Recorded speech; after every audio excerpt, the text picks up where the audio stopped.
بسم اللہ الرحمن الرحیم الحمد للہ رب العالمین والصلاة والسلام علی سید المرسلین وعلی آلہ وصحبہ اجمعین اما بعد قال اللہ عز وجل فی محکم تنزیل بعد اعوذ باللہ من الشیطان الرجیم بسم اللہ الرحمن الرحیم وَإِن يَمْسَسْكَ اللَّهُ بِضُرٍّ فَلَا كَاشِفَ لَهُ إِلَّا هُوَ وَإِن يُرِدْكَ بِخَيْرٍ فَلَا رَادَّ لِفَضْلِهِ۔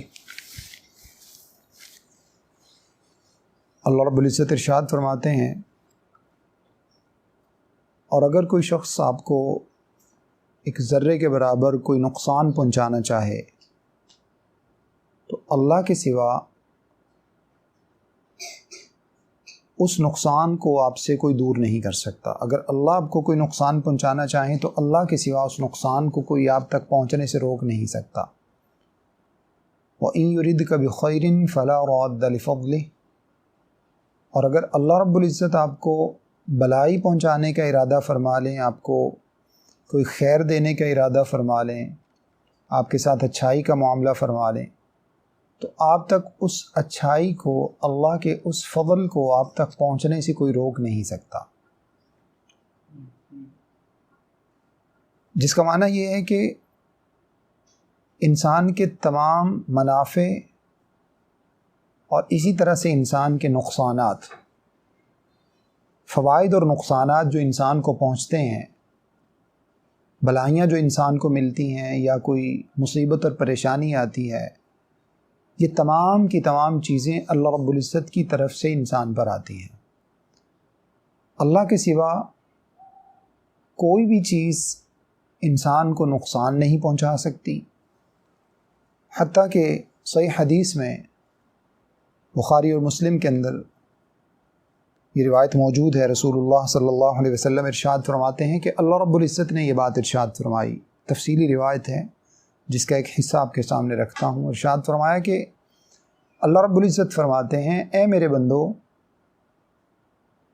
لو ان اولکم وآخرکم وانسکم وجنکم، اگر تم سارے کے سارے اکٹھے ہو جاؤ، تم سب مل جاؤ، پہلے بھی مل جائیں، بعد میں آنے والے بھی مل جائیں، انسان بھی مل جائیں اور جن بھی مل جائیں، یہ سب اکٹھے ہو جائیں اور اکٹھے ہونے کے بعد کسی کو ایک ذرے کے برابر کوئی نقصان پہنچانا چاہیں تو فرمایا نہیں پہنچا سکتے ہو، الا قد کتب اللہ لک، مگر صرف وہ جو اللہ نے آپ کے مقدر اور نصیب میں لکھ دیا ہے۔ اور اگر یہ سب لوگ مل کر انسان کو کوئی فائدہ پہنچانا چاہیں، پہلے اور پچھلے مل جائیں، انسان اور جن مل جائیں، حتیٰ کہ پوری کائنات اکٹھی ہو جائے اور کسی شخص کو کوئی فائدہ یا کوئی نقصان پہنچانا چاہیں تو اللہ رب العزت نے ارشاد فرمایا کہ نہیں پہنچا سکتے مگر قد کتب اللہ علیک، جو اللہ رب العزت نے آپ کے مقدر میں لکھ دیا۔ یعنی پوری کائنات اکٹھی ہو کر نہ انسان کو کوئی نقصان پہنچا سکتی ہے، نہ انسان کا کوئی فائدہ کر سکتی ہے، سوائے اس کے جو اللہ رب العزت نے انسان کے مقدر میں لکھ دیا۔ خاص طور پر مختلف قسم کی جو انسان توہمات کا شکار ہو جاتا ہے، بہت سی چیزوں سے انسان بدشگونی لے لیتا ہے، یہ بدشگونی لینا، مختلف قسم کے توہمات کا شکار ہو جانا، فلاں چیز سے مجھے نقصان پہنچ سکتا ہے، فلاں شخص کے آنے سے نقصان پہنچ سکتا ہے، صبح صبح فلاں سے ملاقات ہو گئی، اس سے اب میرا سارا دن ٹھیک نہیں گزرے گا۔ یہ سب دور جاہلیت کے توہمات ہیں جن کا اسلام سے کوئی تعلق نہیں۔ رسول اللہ صلی اللہ علیہ وسلم نے صحیح حدیث میں ارشاد فرمایا، لا عدوى ولا صفر ولا حامۃ، او کما قال علیہ الصلاۃ والسلام، فرمایا نہ کوئی بیماری خود بخود متعدی ہوتی ہے جب تک اللہ کا حکم نہ ہو، نہ سفر کے اندر کوئی نحوست ہے، سفر کا مہینہ جیسے چل رہا ہے، نہ سفر کے اندر کوئی نحوست ہے، ولا حامۃ، اور نہ ہی الو کوئی چیز ہے، نہ الو کی وجہ سے کوئی نحوست ہوتی ہے، نہ اس کی وجہ سے کوئی اللہ کی رحمت رکتی ہے، اس طرح کے معاملات نہیں ہیں۔ کسی مہینے کے آ جانے سے، کسی دن کے آ جانے سے، کسی شخصیت کے آ جانے سے، کسی سے ملاقات ہو جانے کی وجہ سے، دور جاہلیت میں جیسے لوگ سمجھا کرتے اگر بلی نے رستہ کاٹ دیا، اگر مختلف قسم کے انہوں نے اپنے طور پر تقسیم کر رکھی تھی، گھر میں پانسے رکھے ہوتے، ایروز اور تیر بنا کر رکھے ہوتے، جس میں سے ایک یہ ہوتا کہ قرآن اندازی کی جاتی، ان میں سے تیر نکالا جاتا، ایک کے اوپر لکھا ہوتا افعل اور ایک کے اوپر لکھا ہوتا لا تفعل، اس کام کو کر لو اور اس کام کو نہ کرو، اور ایک خالی ہوتا جس کا معنی یہ ہوتا کہ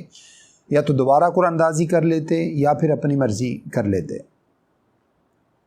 تو یہ سب چیزیں اپنے طور پر ان لوگوں نے بنا رکھی جن کا اسلام سے کوئی تعلق نہیں۔ اللہ رب العزت نے ان سب کو حرام قرار دے دیا۔ حرمت علیکم المیتۃ والدم ولحم الخنزیر وما اہل لغیر اللہ بھی، اسی آیت کے اندر اللہ رب العزت نے ارشاد فرمایا وان تستقسموا بالازلام ذالکم فسق، جو تم تیروں کے ساتھ قسمت آزمائی کرتے ہو، اپنی قسمت کے حال معلوم کرنے کی کوشش کرتے ہو، اللہ رب العزت نے ارشاد فرمایا کہ یہ سب اللہ رب العزت نے تمہارے اوپر حرام قرار دے دیا ہے۔ ذالکم فسق، یہ سب نافرمانی کے کام ہیں، یہ شیطان کے کام ہیں۔ قرآن پاک کی دوسری آیت میں اللہ رب العزت نے ارشاد فرمایا قل انما طائرکم عند اللہ، اے نبی مکرم صلی اللہ علیہ وسلم آپ ان لوگوں کو بتا دیجئے کہ تمہارا شگون یا بدشگونی یہ سب کا سب تمہارے ہی ساتھ ہے، اللہ رب العزت نے تمہارے ہی ساتھ خاص کر دیا ہے، جس کا مطلب یہ نکلتا ہے کہ انسان کو جب کبھی کوئی مصیبت یا پریشانی آتی ہے تو وہ کس وجہ سے آتی ہے، جیسے قرآن کی دوسری آیت میں اللہ رب العزت نے ارشاد فرمایا وَمَا أَصَابَكُم مِّن مُّصِيبَةٍ فَبِمَا كَسَبَتْ أَيْدِيكُم، تمہیں جب بھی کوئی پریشانی آتی ہے تو اس کا سبب تمہارے اپنے اعمال ہوتے ہیں، تمہارے اعمال کی وجہ سے وہ پریشانی اور مصیبت کا تمہیں سامنا کرنا پڑتا ہے۔ کسی چیز کے اندر، کسی بھی دھات کے اندر، کسی بھی جو ہے وہ توہم کے اندر، وہم کے اندر اللہ رب العزت نے کوئی پریشانی اور کوئی تمہاری تقدیر اور تمہاری قسمت کے حوالے سے کوئی معاملات نہیں رکھے۔ یہ سب کچھ اللہ رب العزت نے اپنے پاس رکھا ہے۔ کسی شخص کو اللہ رب العزت نے یہ اختیار نہیں دیا کہ وہ تمہیں کوئی نقصان پہنچا سکے، کسی شخص کو اللہ رب العزت نے یہ اختیار نہیں دیا کہ وہ تمہیں کوئی فائدہ پہنچا سکے سوائے اس کے جو اللہ رب العزت نے تمہارے مقدر میں لکھ دیا۔ اللہ رب العزت نے رسول اللہ صلی اللہ علیہ وسلم کو ارشاد فرمایا، قرآن مجید کے اندر سورۃ الاعراف میں 9 پارے میں موجود ہے، ارشاد فرمایا نبی مکرم صلی اللہ علیہ وسلم آپ لوگوں کو بتا دیجئے قُلْ لَا أَمْلِكُ لِنَفْسِي نَفْعًا وَلَا ضَرًّا إِلَّا مَا شَاءَ اللَّهُ، اے لوگو یاد رکھ لو میں محمد صلی اللہ علیہ وسلم اللہ رب العزت کا آخری نبی، تمام پیغمبروں کا سردار، میں اپنے نفس کے لیے بھی ایک ذرے کے برابر کسی بھی نفع اور نقصان کا مالک نہیں ہوں۔ میرے اختیار میں اپنی جان کے لیے بھی ایک ذرے کے برابر کوئی نفع اور نقصان نہیں ہے کہ جو میں اپنے آپ کو نفع پہنچانا چاہوں وہ میں نفع پہنچا سکوں سوائے اللہ رب العزت کے حکم کے، یا جس نقصان سے میں بچنا چاہوں اپنی مرضی سے میں اس کے اوپر قابو پا لوں سوائے اللہ رب العزت کی مرضی کے۔ اور اس کے بعد ارشاد فرمایا وَلَوْ أَعْلَمُ الْغَيْبَ لَاسْتَكْثَرْتُ مِنَ الْخَيْرِ، اور اگر میں کوئی غیب کی بات جانتا ہوتا، علم غیب ہوتا میرے پاس، قرآن مجید کے الفاظ ہیں، اے نبی مکرم صلی اللہ علیہ وسلم آپ لوگوں کو کہہ دیجئے کہ اگر میں کوئی غیب کی بات جانتا ہوتا یا میرے پاس علم غیب ہوتا، وَلَوْ كُنْتُ أَعْلَمُ الْغَيْبَ، اگر میں غیب جانتا ہوتا تو کیا کرتا لَاسْتَكْثَرْتُ مِنَ الْخَيْرِ، میں تو سارے زمانے کی بلائیاں اپنے لیے اکٹھی کر لیتا، چاہے وہ کوئی پیغمبر ہو،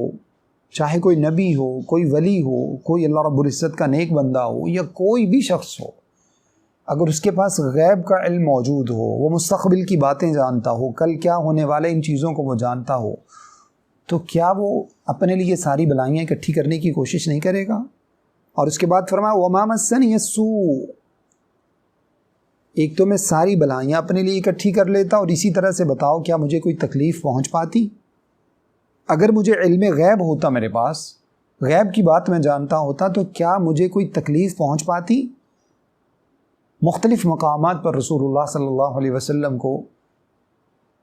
بعض مرتبہ جنگوں میں شکست کا سامنا کرنا پڑا. جنگ احد ہمارے سامنے مثال موجود ہے، مسلمانوں کو شکست کا سامنا کرنا پڑا. اگر رسول اللہ صلی اللہ علیہ وسلم کو اندازہ ہوتا، جس میں آپ صلی اللہ علیہ وسلم کے دندان مبارک بھی شہید ہو گئے، اگر آپ کو اندازہ ہوتا کہ میرے ساتھ یہ معاملہ ہونے والا ہے، میرے صحابہ شہید ہو جائیں گے، ہمارے ساتھ جو ہے وہ جیتی ہوئی جنگ ہم شکست کی صورت میں تبدیل ہو جائے گی، تو کیا اللہ کے نبی صلی اللہ علیہ وسلم اپنے ساتھیوں کو لے جا کر اس جنگ میں شریک کرواتے ہیں؟ کہ اللہ کے رسول صلی اللہ علیہ وسلم بذات خود اس جنگ میں شریک ہوتے ہیں؟ آپ صلی اللہ علیہ وسلم بذات خود بھی نقصان سے بچنے کی کوشش کرتے اور صحابہ کو بھی بچا لیتے. لیکن اصل سبب کیا ہے؟ اللہ کے رسول صلی اللہ علیہ وسلم نہ اپنی جان کے لیے نہ کسی دوسرے کے لیے ایک ذرے کے برابر بھی نہ کسی نفع کے مالک ہیں نہ کسی نقصان کے مالک ہیں، سوائے اس کے جو اللہ رب العزت نے مقدر میں لکھ دیا. اللہ رب العزت ہی نفع کے مالک ہیں، اللہ رب العزت ہی نقصان کے مالک ہیں. تو اس وجہ سے جب اس طرح کا معاملہ ہے تو اس کا معنی یہ نکلا کہ کسی بھی چیز کے اندر نہ کوئی فائدہ ہے نہ کوئی نقصان ہے جب تک اللہ رب العزت اس چیز کے اندر وہ فائدہ اور نقصان پیدا نہ فرما دیں. رسول اللہ صلی اللہ علیہ وسلم نے ایک صاحب کو دیکھا جنہوں نے اپنے ہاتھ میں پیتل کا ایک کڑا پہن رکھا تھا. جیسے آج کل مختلف لوگ اپنے ہاتھوں میں ربر بینڈ پہن لیتے ہیں، مختلف دھاتوں کے کڑے پہن لیتے ہیں، اپنے ہاتھوں میں انگلیوں میں مختلف قسم کے چھلے پہن لیتے ہیں، پاؤں میں پہن لیتے ہیں، اور اس کے اندر بہت سے عقائد لوگوں نے گھڑ رکھے. کئی لوگ مختلف اقسام کے پتھر پہن لیتے ہیں انگوٹھی کے اندر جو ہے اس کو بنوا کر، اور اس کے اندر مختلف قسم کے توہمات انہوں نے اپنے طور پر بنا رکھے. رسول اللہ صلی اللہ علیہ وسلم نے جب اس شخص کو دیکھا تو اللہ کے نبی صلی اللہ علیہ وسلم نے اس سے ارشاد فرمایا کہ یہ کڑا تم نے کیوں پہن رکھا ہے؟ تو وہ کہنے لگا اللہ کے رسول صلی اللہ علیہ وسلم یہ میں نے فلاں بیماری کی وجہ سے پہن رکھا ہے. اب دیکھیے بیماری کس وجہ سے آتی ہے اور کس طرح سے وہ بیماری انسان سے رفع ہو جاتی ہے.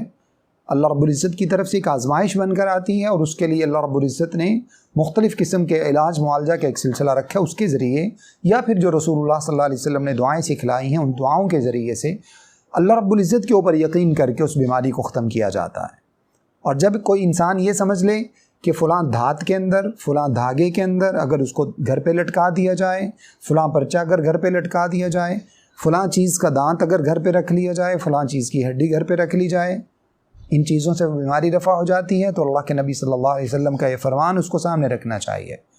آپ صلی اللہ علیہ وسلم کو جب اس نے بتایا کہ یہ میں نے اس وجہ سے پہنا ہے کہ مجھے فلاں بیماری کی شکایت ہے، اللہ کے نبی صلی اللہ علیہ وسلم نے ارشاد فرمایا اما لا تزیدک الا وہنا او کما قال علیہ الصلاۃ والسلام، اے اللہ کے بندے اس کو اتار پھینک، اور یاد رکھ لے اگر تو نے اس کو نہیں اتارا تو یہ تیری بیماری اور تیرے وہم میں اضافے کا سبب بنے گا، اس میں کمی کا سبب نہیں بنے گا. اور اس کے بعد ارشاد فرمایا لو مت علیہ لن افلحت ابدا او کما قال علیہ الصلاۃ والسلام، اگر اسی حالت میں تو دنیا سے چلا گیا اس کو پہنے ہوئے اور تو نے اللہ سے توبہ نہیں کی، فرمایا کبھی کامیاب نہیں ہو سکے گا. دوسری حدیث میں اللہ کے نبی صلی اللہ علیہ وسلم نے ارشاد فرمایا من علق تمیمۃ فقد اشرک، جس نے کوئی تعویذ پہن لیا اس نے شرک کیا. کیوں؟ اس کا یقین یہ بن گیا، اس شخص کا ایمان اور عقیدہ یہ بن گیا کہ میں نے جو کڑا پہن رکھا ہے، میں نے جو دھات اور میٹل پہن رکھا ہے، اس کے ساتھ میری تقدیر کا تعلق ہے، اس سے میری تقدیر بدل جاتی ہے. میں نے یہ جو تعویذ پہن رکھا ہے اس کے ذریعے سے میری بیماری میں کمی ہو جاتی ہے. طریقہ تو یہ تھا کہ اگر کوئی میڈیسن ہوتی تو اس کو کھایا جاتا تاکہ جسم کے اوپر اس کے اثرات ہوتے، اور اگر کوئی دعا ہے تو اس کو اپنے جسم کے اوپر پڑھ کر دم کیا جائے، جیسے رسول اللہ صلی اللہ علیہ وسلم سے ثابت ہے. کسی بھی چیز کو اس کی مثال یوں سمجھ لیجئے جیسے اگر کسی شخص کو شہد کی بوتل دی جاتی ہے یا اس کو کوئی میڈیسن دی جاتی ہے، کوئی ڈاکٹر اس کو کوئی بھی میڈیسن جو ہے وہ اس کے لیے پریسکرائب کرتا ہے تو وہ اس دوائی کو، اس میڈیسن کو ڈاکٹرز یہ کہہ دیتے ہیں کہ اس کو باندھ کر اپنے گلے، اپنے بازو کے ساتھ باندھ لیا جائے. تو کامن سینس کی بات ہے کہ وہ باندھی ہوئی دوائی وہ کبھی بھی انسان کے جسم کو کوئی فائدہ نہیں پہنچا سکتی جب تک اس کو کھایا نہیں جاتا، جب تک اس کو اسپیسیفک جگہ پہ جو ہے وہ اس کو استعمال نہیں کیا جاتا. باندھی ہوئی کوئی چیز، اگر شہد کی بوتل کو ہم باندھ کر گلے میں لٹکا لیں تو اس سے انسان کو کوئی بھی فائدہ نہیں پہنچتا جب تک اس کو کھایا نہ جائے. کوئی بھی چیز جو کھانے پینے سے تعلق رکھتی ہے، جس سے انسان کو فائدہ یا نقصان ہوتا ہے، وہ یا تو کھانے پینے سے تعلق رکھتی ہے یا پھر اللہ کے نبی صلی اللہ علیہ وسلم کی سکھلائی ہوئی دعائیں۔ تو اس وجہ سے کسی بھی چیز کے اندر نہ کوئی نفع ہے نہ کوئی نقصان ہے جب تک اللہ رب العزت اس کے اندر وہ چیز پیدا نہ کر دیں۔ تو اس وجہ سے انسان کو اس طرح کے تمام توہمات سے بچنے کی کوشش کرنا چاہیے۔ رسول اللہ صلی اللہ علیہ وسلم نے صحیح حدیث میں ارشاد فرمایا اربع فی امتی من امر الجاہلیت۔ جامع ترمذی کے اندر اللہ کے نبی صلی اللہ علیہ وسلم کا فرمان موجود ہے، فرمایا کہ 4 چیزیں ایسی ہیں میری امت کے اندر، من امر الجاہلیتی، جو دور جاہلیت سے بچی ہوئی آ رہی ہیں، اور لا یترکونہن، میری امت کے لوگ ان کو چھوڑنے کو بھی تیار نہیں ہیں، ان کو کبھی نہیں چھوڑیں گے، ان کو ہمیشہ اپنے ساتھ پکڑ کے رکھیں گے، ان کے اوپر عمل پیرا ہونے کی کوشش کریں گے، ان کو اپنا کے رکھیں گے۔ اور وہ چیزیں کون سی ہیں؟ کس سے تعلق ہے ان کا؟ من امر الجاہلیتی، دور جاہلیت کی چیزیں ہیں۔ اللہ نے ان کو منع کیا ہے، اسلام نے ان کو منع کیا ہے، مگر میری امت کے لوگ ان کو تھامے ہوئے، ان کو چھوڑنے کو تیار نہیں ہیں۔ اور وہ چیزیں کون سی ہیں؟ اللہ کے نبی صلی اللہ علیہ وسلم نے ارشاد فرمایا، نمبر 1، الفخر فی الاحساب، اپنے حسب نامے کے اوپر، اپنی قومیتوں کے اوپر فخر کرنا، والطعن فی الانساب، دوسروں کے نسب ناموں کے اندر طعن کرنا، دوسروں کی قومیتوں کو برا جاننا، ان کے اوپر لعن طعن کرنا۔ نمبر 3، والاستسقاء فی النجوم، او کما قال علیہ الصلاۃ والسلام، ارشاد فرمایا نمبر 3، ستاروں کے ذریعے سے بارش طلب کرنا، ان کے ذریعے سے مدد طلب کرنا۔ اور نمبر 4، والنیاحہ، میت کے اوپر نوحہ خوانی کرنا۔ اللہ کے نبی صلی اللہ علیہ وسلم نے ارشاد فرمایا یہ 4 چیزیں ایسی ہیں جو دور جاہلیت میں سے بچی ہوئی، میری امت کے لوگ ان کو چھوڑنے کو تیار نہیں ہیں، حالانکہ یہ چاروں کی چاریں چیزیں اسلام نے ان کو منع قرار دیا ہے، ان سب چیزوں سے بچنے کا حکم دیا ہے۔ لیکن آج ہماری قوم کو دیکھیے، اکثر لوگ، آپ کا یہ ہفتہ کیسا رہے گا، آپ کے ستارے کیا کہتے ہیں، آپ کا ستارہ کون سا ہے، میرا ستارہ کون سا ہے۔ رسول اللہ صلی اللہ علیہ وسلم ایک مرتبہ ایک سفر سے واپس تشریف لا رہے تھے، ایک جگہ اللہ کے نبی صلی اللہ علیہ وسلم نے پڑاؤ کیا، وہاں پر قیام فرمایا۔ جب صبح ہوئی تو اللہ کے نبی صلی اللہ علیہ وسلم اور صحابہ کرام نے دیکھا کہ بارش ہوئی ہے۔ اللہ کے رسول صلی اللہ علیہ وسلم نے ارشاد فرمایا کہ آج اللہ رب العزت نے یہ بات ارشاد فرمائی ہے کہ آج کچھ لوگوں نے اس حالت میں صبح کی کہ وہ کافر تھے، اور کچھ لوگوں نے اس حالت میں صبح کی کہ وہ مومن تھے۔ صحابہ کرام نے عرض کیا، اللہ کے نبی صلی اللہ علیہ وسلم، اس کا کیا مطلب ہے کہ کچھ لوگوں نے کافر ہونے کی حالت میں صبح کی اور کچھ لوگوں نے مومن ہونے کی حالت میں صبح کی؟ اللہ کے رسول صلی اللہ علیہ وسلم نے ارشاد فرمایا اس کا مطلب یہ ہے کہ جس شخص نے یہ کہا کہ آج ہمیں بارش اللہ رب العزت کی طرف سے دی گئی ہے، اللہ رب العزت نے بارش برسائی ہے، تو اللہ کے رسول صلی اللہ علیہ وسلم نے ارشاد فرمایا کہ اس شخص نے اللہ رب العزت کے اوپر ایمان رکھا، فَهُوَ مُؤْمِنٌ بِي، وہ میرے ساتھ ایمان رکھنے والا ہے، اور اس نے ستاروں کا انکار کیا، یعنی ستاروں کے اندر طاقت کا اس نے انکار کیا۔ اس نے اس بات کو جان لیا کہ ستاروں کے اندر کوئی طاقت نہیں ہے، بلکہ طاقت اللہ رب العزت کے پاس ہے، اختیار اللہ رب العزت کے پاس ہے۔ اور اس کے بعد اللہ کے نبی صلی اللہ علیہ وسلم نے ارشاد فرمایا، اور جس بندے نے یہ کہا کہ مطرنا بالکواکب، آج ہمیں بارش دی گئی ہے ستاروں کی وجہ سے، فلاں ستارے کی وجہ سے بارش ہوتی ہے، جس طرح سے ہماری قوم کے اندر توہمات پائے جاتے ہیں، فلاں جگہ پر جانے سے بیٹا مل جاتا ہے، فلاں جگہ پر جانے سے بیٹی مل جاتی ہے، فلاں جگہ پر جانے سے قسمت کا حال بدل جاتا ہے۔ اللہ کے رسول صلی اللہ علیہ وسلم نے ارشاد فرمایا کہ جس بندے نے ستاروں کے بارے میں یہ نظریہ رکھا کہ ستاروں کی وجہ سے بارش ہوئی ہے، رسول اللہ صلی اللہ علیہ وسلم نے ارشاد فرمایا کہ اس بندے نے اللہ کا انکار کیا، اور وہ ستاروں پر ایمان لانے والا ہے، اللہ تعالیٰ کے ساتھ وہ کفر کرنے والا ہے۔ تو اس سے انسان کو یہ سمجھ جانا چاہیے کہ تمام کے تمام اختیارات کس کے پاس ہیں؟ اللہ رب العزت کے پاس ہیں۔ تمام کے تمام منافع کس کے پاس ہیں؟ نفع کون پہنچا سکتا ہے، نقصان کون پہنچا سکتا ہے؟ اللہ رب العزت کی ذات کے سوا کوئی نہیں۔ رسول اللہ صلی اللہ علیہ وسلم نے ارشاد فرمایا، لا تقوم الساعة حتى تلحق قبائل امتی بالمشرکین وتعبد الاوثان، او کما قال علیہ الصلاۃ والسلام۔ رسول اللہ صلی اللہ علیہ وسلم نے ارشاد فرمایا، یاد رکھ لو میری امت قیامت اس وقت تک قائم نہیں ہوگی جب تک میری امت کے کچھ قبائل مشرکین سے نہ جا ملیں. جیسے مشرکین دور جاہلیت میں شرک کیا کرتے تھے، باقاعدہ انہوں نے شرک کے اڈے بنا رکھے تھے، مختلف قسم کے توہمات کا شکار تھے، اپنی فصل کے اندر آدھا حصہ مختلف قسم کے بتوں کے نام پر نکالتے، آدھا حصہ اپنے لیے رکھ لیتے، آدھا اللہ کے نام پر نکال دیتے. یہ جو توہمات اسی طرح سے جانوروں میں تقسیم کر رکھی تھی، مختلف جانوروں کے نام رکھ رکھے تھے، یہ سب کس لیے؟ شرک کرنے کے لیے. رسول اللہ صلی اللہ علیہ وسلم نے ارشاد فرمایا اس وقت تک قیامت قائم نہیں ہوگی جب تک میری قوم کے کچھ قبیلے شرک نہ کرنا شروع کر دیں. اور دوسرے نمبر پر ارشاد فرمایا وَتَعْبُدُ الْأَوْثَانِ، اور جب تک میری قوم میں سے کچھ لوگ، میری امت میں سے کچھ لوگ جب تک بتوں کی عبادت نہ شروع کر دیں. اب بتائیے کیا یہ دونوں باتیں آج کے دور میں وضاحت طلب ہیں؟ کیا ان کی وضاحت کرنے کی ضرورت ہے، بتانے کی ضرورت ہے کہ اللہ کے نبی صلی اللہ علیہ وسلم کی امت کے اندر کتنے قبائل، کتنے لوگ شرک کرنے کے اندر مبتلا ہیں اور کتنے ہی لوگ ہیں جو بتوں کی عبادت کر رہے ہیں؟ یہ سب بتانے کی ضرورت نہیں ہے، یہ آج ہماری آنکھوں دیکھا حال ہے. یہ سب چیزیں جب اللہ رب العزت کو چھوڑ دیا، مختلف چیزوں کے اندر انسان نے طاقت کو مان لیا، مختلف چیزوں کے اندر انسان نے اختیارات کو مان لیا، مختلف چیزیں اللہ رب العزت کے برابر میں لا کے کھڑی کر دیں. کوئی کسی درخت کے اندر طاقت مانتا ہے، کوئی کسی پتھر کے اندر طاقت مانتا ہے، کوئی کسی دربار کے اندر طاقت مانتا ہے، کوئی کسی پیر فقیر کے اندر طاقت مانتا ہے. اور اس کے بعد لوگ حد سے بڑھ گئے،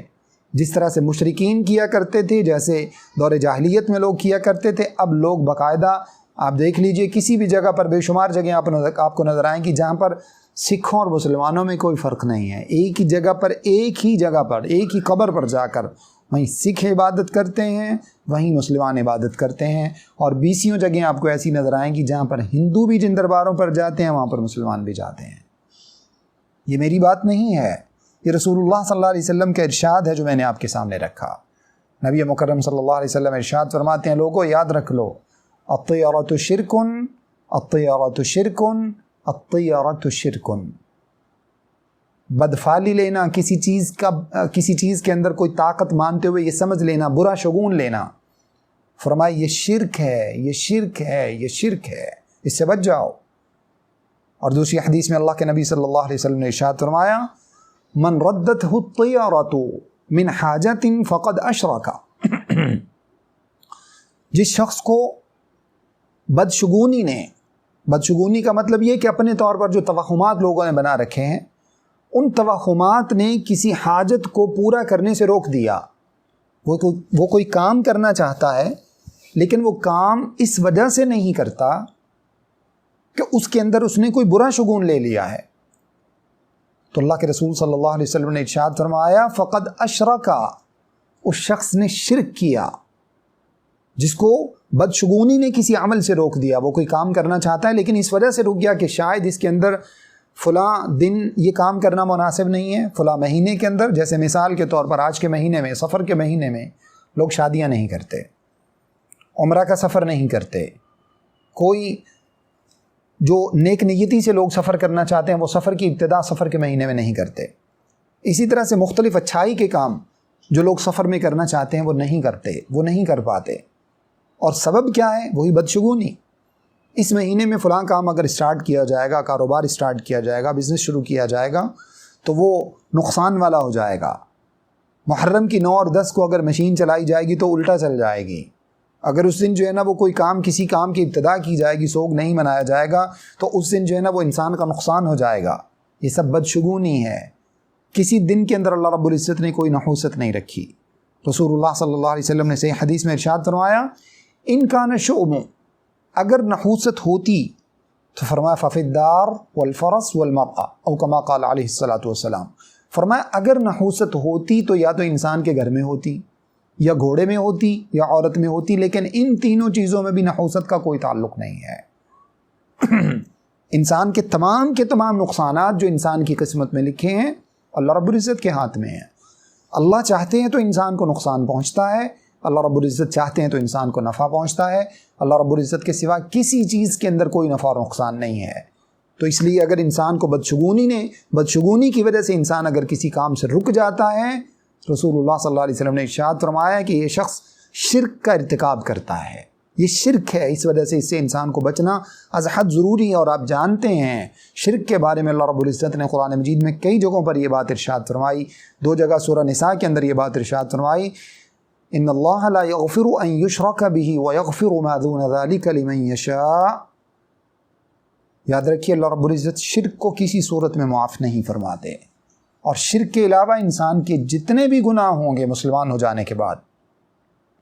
جتنے بھی گناہ ہوں گے اگر اللہ رب العزت چاہیں گے تو معاف فرما دیں گے۔ اور اگر شرک انسان کی زندگی میں موجود ہوا تو اللہ رب العزت نے دوسری جگہ پر ارشاد فرمایا انہ من یشرک فقد حرم اللہ علیہ الجنہ، جس شخص نے اللہ رب العزت کے ساتھ شرک کیا اللہ رب العزت نے اس کے اوپر جنت کو حرام قرار دے دیا ہے۔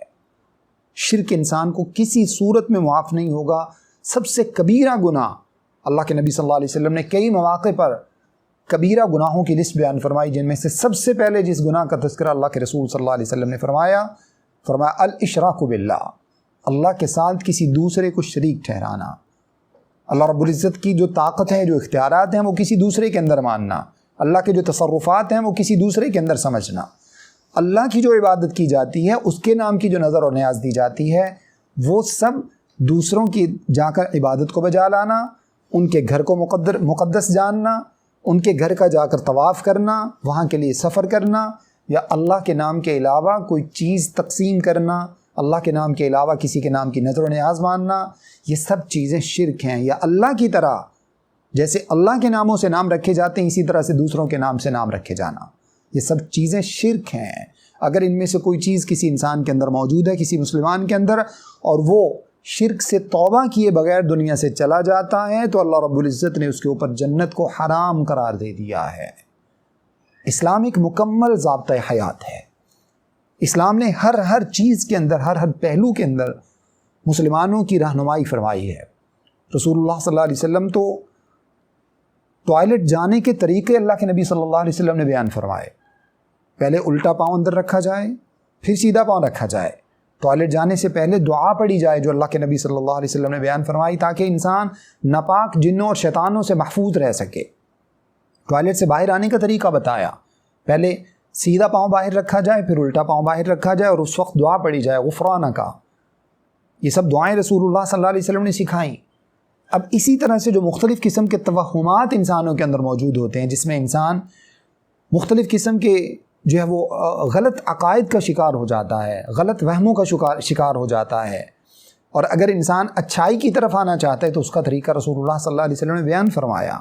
جابر بن عبداللہ رضی اللہ تعالیٰ عنہ بیان فرماتے ہیں، سنن ابو داود کے اندر یہ فرمان اللہ کے نبی صلی اللہ علیہ وسلم کا موجود ہے۔ فرماتے ہیں کان یعلمنا الاستخارہ، اللہ کے رسول صلی اللہ علیہ وسلم ہمیں دعائے استخارہ یوں سکھایا کرتے تھے جیسے کوئی قرآن مجید کی صورت ہوتی ہے۔ آپ صلی اللہ علیہ وسلم دعائے استخارہ کیوں سکھاتے؟ آپ صلی اللہ علیہ وسلم نے ارشاد فرمایا کہ جب تم میں سے کسی بھی شخص کو کوئی حاجت ہو،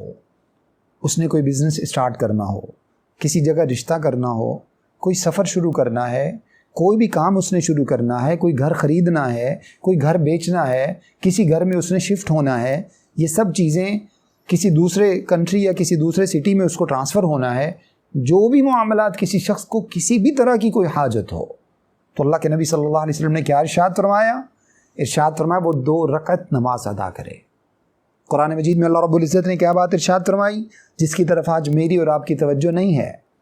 ارشاد فرمایا یا ایھا الذین آمنوا استعینوا بالصبر والصلاۃ، اے ایمان والو اگر تمہیں اللہ کی مدد کی ضرورت ہے، کسی بھی معاملے کے اندر تم اللہ رب العزت کی مدد چاہتے ہو، تم چاہتے ہو کہ اللہ تمہارے ساتھ ہوں، اس معاملے میں اللہ رب العزت تمہاری رہنمائی فرمائیں، تمہیں نقصان سے بچائیں، تو فرمایا اس کا طریقہ کیا ہے؟ استعینوا بالصبر والصلاۃ،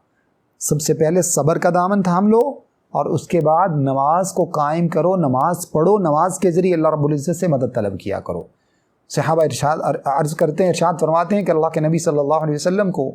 جب بھی کبھی کوئی حاجت ہوتی، کوئی کام ہوتا، تو اللہ کے نبی صلی اللہ علیہ وسلم 2 رکعت نماز ادا فرمایا کرتے۔ وہی طریقہ رسول اللہ صلی اللہ علیہ وسلم نے ہمیں یہاں پر بتایا، سکھایا۔ ارشاد فرمایا اگر کسی شخص کو کوئی حاجت ہو، وہ کیا کرے؟ 2 رکعت نماز ادا کرے۔ جب بھی نماز کی ادائیگی کا وقت ہے، مطلب جن اوقات میں نماز ادا کرنا منع ہے، ان اوقات کے علاوہ دیگر اوقات میں وہ 2 رکعت نماز ادا کرے،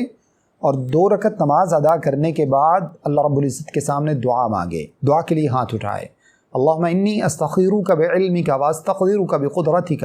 واسألک من فضلک العظیم فإنک تقدر ولا اقدر وتعلم ولا اعلم وانت علام الغیوب اللہم ان کنت تعلم ان هذا الامر خیر لی فی دینی ومعاشی وعاقبت امری فاقدره لی ویسره لی ثم بارک لی فی وإن كنت تعلم أن هذا الأمر شر لي في ديني ومعاشي وعاقبة أمري فاصرفه عني واصرفني عنه واقدر لي الخير حيث كان ثم أرضني به۔ یہ دعا استخارہ ہے جو میں نے آپ کو بتائی، جو رسول اللہ صلی اللہ علیہ وسلم نے ہمیں سکھائی ہے۔ اس کا معنی دیکھیے کتنا بہترین ہے۔ ایک طرف انسان مخلوقات کے پاس جاتا ہے، مختلف پتھروں سے انسان توہمات رکھتا ہے، ان سے عقیدت رکھتا ہے، ان سے اپنی قسمت کے حال معلوم کرواتا ہے، یہ سب چیزیں کرتا ہے، اور دوسری طرف انسان اللہ سے دعا کرتا ہے، اے اللہ انی استخیرک بعلمک واستقدرک بقدرتک، اے اللہ میں تجھ سے بھلائی کا طلبگار ہوں، میں تیری قدرت سے یہ سوال کرتا ہوں، وَأَسْأَلُكَ مِن فَضْلِكَ الْعَظِيمِ، اے اللہ رب العزت میں تیرے فضل کا طالب ہوں، میں تیرا فضل چاہتا ہوں۔ اور اس کے اندر یہ سب چیزیں موجود ہیں۔ اللہ رب العزت سے انسان کہتا ہے، اللہ رب العزت انت تعلم ولا اعلم، تو جانتا ہے میں نہیں جانتا، وانت علام الغیوب، کسی بھی چیز کا جو غیب کا علم ہے اللہ رب العزت وہ تیرے پاس ہے، کسی بھی چیز کے اندر نقصان یا نفع اے اللہ تو جانتا ہے، ہم نہیں جانتے، تو مالک ہے، تو طاقت رکھتا ہے، تو قدرت رکھتا ہے، ہم کمزور ہیں۔ اور اس کے بعد انسان کیا کہتا ہے؟ اللہ کے نبی صلی اللہ علیہ وسلم نے ارشاد فرمایا، ان الفاظ کی جگہ انسان اپنی حاجت کا نام لے، اللہم ان کنت تعلم ان هذا الامر کی جگہ پر انسان اپنی اس حاجت کا نام لے۔ میں یہ رشتہ کرنا چاہتا ہوں، میں اپنے بیٹے کی جاب کے لیے کوشش کر رہا ہوں، اپنی جاب کے لیے کوشش کر رہا ہوں، میں بزنس کرنا چاہتا ہوں، میں سفر کرنا چاہتا ہوں، میں گھر خریدنا یا بیچنا چاہتا ہوں، میں ٹرانسفر کرنا چاہتا ہوں، میں کسی دوسرے شہر میں موو ہونا چاہتا ہوں، کسی دوسرے کنٹری میں جانا چاہتا ہوں۔ جو بھی انسان کا معاملہ، اللہ کے نبی صلی اللہ علیہ وسلم نے فرمایا اپنی اس حاجت کا نام لے۔ اور اس کے بعد انسان اللہ سے کیا کہتا ہے؟ اے اللہ اگر آپ جانتے ہیں کہ یہ چیز میرے حق میں بہتر ہے تو کیا کریں؟ فقدرہ لی،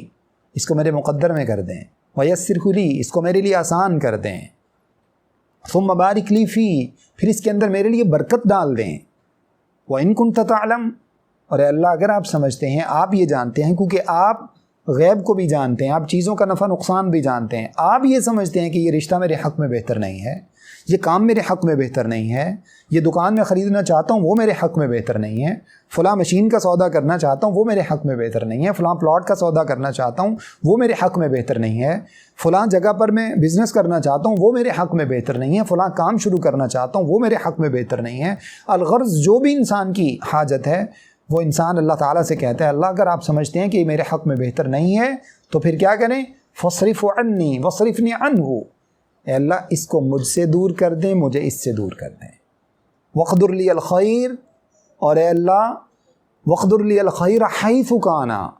جہاں کہیں پر بھی بھلائی ہے وہ بھلائی میرے مقدر میں کر دیں، ثم ارضنی بہ، پھر اے اللہ مجھ سے راضی ہو جائیں۔ اللہ کے نبی صلی اللہ علیہ وسلم نے فرمایا کہ جو بندہ اس طرح سے استخارہ کرتا ہے پھر اللہ رب العزت سے دعا مانگتا ہے، اللہ رب العزت اس معاملے کے اندر جو بھی نقصان ہوتا ہے اللہ اس سے اس کو بچا لیتے ہیں، جو بھی فائدہ ہوتا ہے اللہ رب العزت اس کو پہنچا دیتے ہیں۔ اور یاد رکھ لیجئے، یہ بات بھی آخری عرض کر کے اپنی بات کو ختم کرتا ہوں، استخارہ رسول اللہ صلی اللہ علیہ وسلم نے کبھی صحابہ کرام کے لیے نہیں کیا، اپنی ذات کے لیے کیا، صحابہ کرام کو سکھایا۔ صحابہ کرام نے رضوان اللہ علیہم اجمعین اپنی ذات کے لیے استخارہ بذات خود کیا، کبھی کسی نے جا کر کسی دوسرے سے استخارہ نہیں کروایا۔ ہر شخص بذات خود دعا استخارہ پڑھے، بذات خود 2 رکعت پڑھے، اس کی سمپل سا ایک سبب ہے، مسئلہ میرا ہے، ایشو میرا ہے، پرابلم میرا ہے، میں آپ سے جا کر عرض کرتا ہوں کہ آپ میرے لیے استخارہ کر دیں۔ جس خلوص کے ساتھ استخارہ میں کر سکتا ہوں اس خلوص کے ساتھ آپ نہیں کر سکتے۔ اور اتفاق سے جتنے بھی مذہب کے نام پر کچھ لٹیرے اس دنیا کے اندر اس وقت موجود ہیں، جب ہم ان کے پاس جاتے ہیں میرے لیے استخارہ کر دیجئے تو وہ کیا کرتے ہیں؟ ان کو تو پیسوں سے غرض ہے، ان کو تو ہمارے نذرانوں سے غرض ہے، وہ تو نذرانہ لے کر اس کے بعد استخارہ کیوں کریں گے؟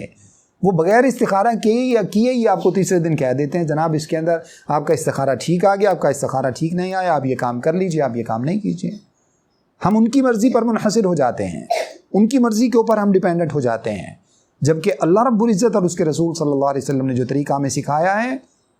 وہ یہ کہ ہر انسان اپنے لیے بذات خود استخارہ کرے، اللہ رب العزت سے بلائیاں طلب کرے، جو شرور ہیں، جو مفاسد ہیں، جو نقصانات ہیں، ان سے اللہ رب العزت کی پناہ طلب کرے، اللہ رب العزت اس کو بلائیاں عطا فرمائیں گے، اللہ رب العزت اس کو نقصانات سے بچا لیں گے۔ اور اسی طرح سے جو لوگ مختلف قسم کے نجومیوں کے پاس جاتے ہیں، مختلف قسم کے جو پامسٹ ہیں ان کے پاس جو لوگ جاتے ہیں قسمت کا حال معلوم کرنے کے لیے، اللہ کے نبی صلی اللہ علیہ وسلم نے ارشاد فرمایا لیس منا من تطیر او تطیر له او تکہن او تکہین له او تسحر او تسحر له او کما قال علیہ الصلاۃ والسلام، اللہ کے نبی علیہ الصلاۃ والسلام نے ارشاد فرمایا اس بندے کا میری امت سے کوئی تعلق نہیں جو بدشگونی لیتا ہے، جو فال نکالتا ہے یا دوسروں سے فال نکلواتا ہے، قسمت کا حال معلوم کرتا ہے یا کرواتا ہے، او تکہین او تکہن او تکہین له، یا وہ کسی کاہن کے پاس، پامسٹ اور نجومی کے پاس جاتا ہے، یا اپنے لیے وہ دوسرے نجومیوں کو ہائر کر کے ان سے اپنے معاملات کو جو ہے وہ اچھائی اور برائی معلوم کرنے کی کوشش کرتا ہے، یا پھر او تسحر او تسحر له، یا وہ جادو کرتا ہے، جادو کا ارتکاب کرتا ہے، یا کسی کے لیے جادو، کسی سے جادو طلب کرتا ہے، اس کے لیے جادو کیا جاتا ہے۔ اللہ کے نبی علیہ السلام نے فرمایا ان سب کا میرے ساتھ کوئی تعلق نہیں۔ اور دوسری حدیث میں اللہ کے نبی صلی اللہ علیہ وسلم نے ارشاد فرمایا من اتی عرافا او کاہنا او کما قال علیہ الصلاۃ والسلام لم تقبل له صلاة 40 یوما او کما قال علیہ الصلاۃ والسلام، فرمایا کہ جو بندہ کسی عراف کے پاس، کسی کاہن کے پاس، کسی نجومی کے پاس، کسی قسمت کا حال بتانے والے کے پاس، کسی پامسٹ کے پاس، فرمایا صرف جاتا ہے فسألہ، اور اس سے جا کر کسی بات کے لیے سوال کرتا ہے، صرف اس سے جا کر پوچھتا ہے میرا ہاتھ دے کر بتانا میری ہاتھ کی لکیریں کیا کہتی ہیں، میری قسمت بتانا میری قسمت کیا کہتی ہے، تصدیق نہیں کرتا، اس کی بات کے اوپر یقین نہیں رکھتا، صرف جا کر اس سے سوال کرتا ہے، صرف اتنا گناہ کرتا ہے۔ اللہ کے نبی علیہ الصلاۃ والسلام نے ارشاد فرمایا لن تقبل له صلاة 40 یوما، 40 دن تک اس شخص کی نماز قبول نہیں ہوتی۔ اللہ رب العزت ہمیں اس سے محفوظ فرمائے، اعاذنا اللہ من ذلک۔ تو اس وجہ سے جو طریقہ رسول اللہ صلی اللہ علیہ وسلم نے سکھایا وہ استخارہ کا طریقہ ہے۔ کسی بھی چیز کے اندر کوئی برائی نہیں ہے، کسی بھی چیز کے اندر کوئی اچھائی نہیں ہے، اچھے معاملات کو اپنانے کی کوشش کیجیے، اچھے مینرز کو اپنانے کی کوشش کیجیے، اچھی عادات کو اپنانے کی کوشش کیجیے، اسلامی اخلاق کو اپنی زندگی میں لانے کی کوشش کیجیے۔ رسول اللہ صلی اللہ علیہ وسلم نے جو طریقے بتائے ہیں ان طریقوں کے مطابق صبح و شام کے اذکار کی جو ہے وہ اپنی پابندی کیجیے، بچوں کے اوپر وہ دعائیں پڑھ کے دم کیجیے رسول اللہ صلی اللہ علیہ وسلم نے سکھلائی ہیں، نماز کے ذریعے اللہ رب العزت سے مدد طلب کیجیے، ان باتوں کو اپنائیے جو اللہ کے نبی صلی اللہ علیہ وسلم نے ہمیں سکھائی ہیں۔ جب ان چیزوں کو اپنایا جائے گا تو کسی بھی چیز کا نقصان ہمیں نہیں پہنچ سکے گا، ہر نقصان اللہ رب العزت کے ہاتھ میں ہے، ہر فائدہ اللہ رب العزت کے ہاتھ میں ہے۔ جب ہم استخارہ سے اپنے معاملات کو طلب کرنے کی کوشش کریں گے، اللہ رب العزت سے اپنے معاملات کی بھلائیاں کرنے کی کوشش کریں گے، اللہ رب العزت ہمارے معاملات کی اصلاح فرما دیں گے، اللہ رب العزت ہمیں نقصانات سے بچا لیں گے۔ اللہ سے دعا ہے کہ جو کچھ میں نے آپ کے سامنے بیان کیا مجھے اور آپ سب کو سمجھنے، عمل کرنے اور آگے پہنچانے کی توفیق عطا فرمائیں۔ استغفر اللہ لی ولکم ولسائر المسلمین۔ السلام علیکم۔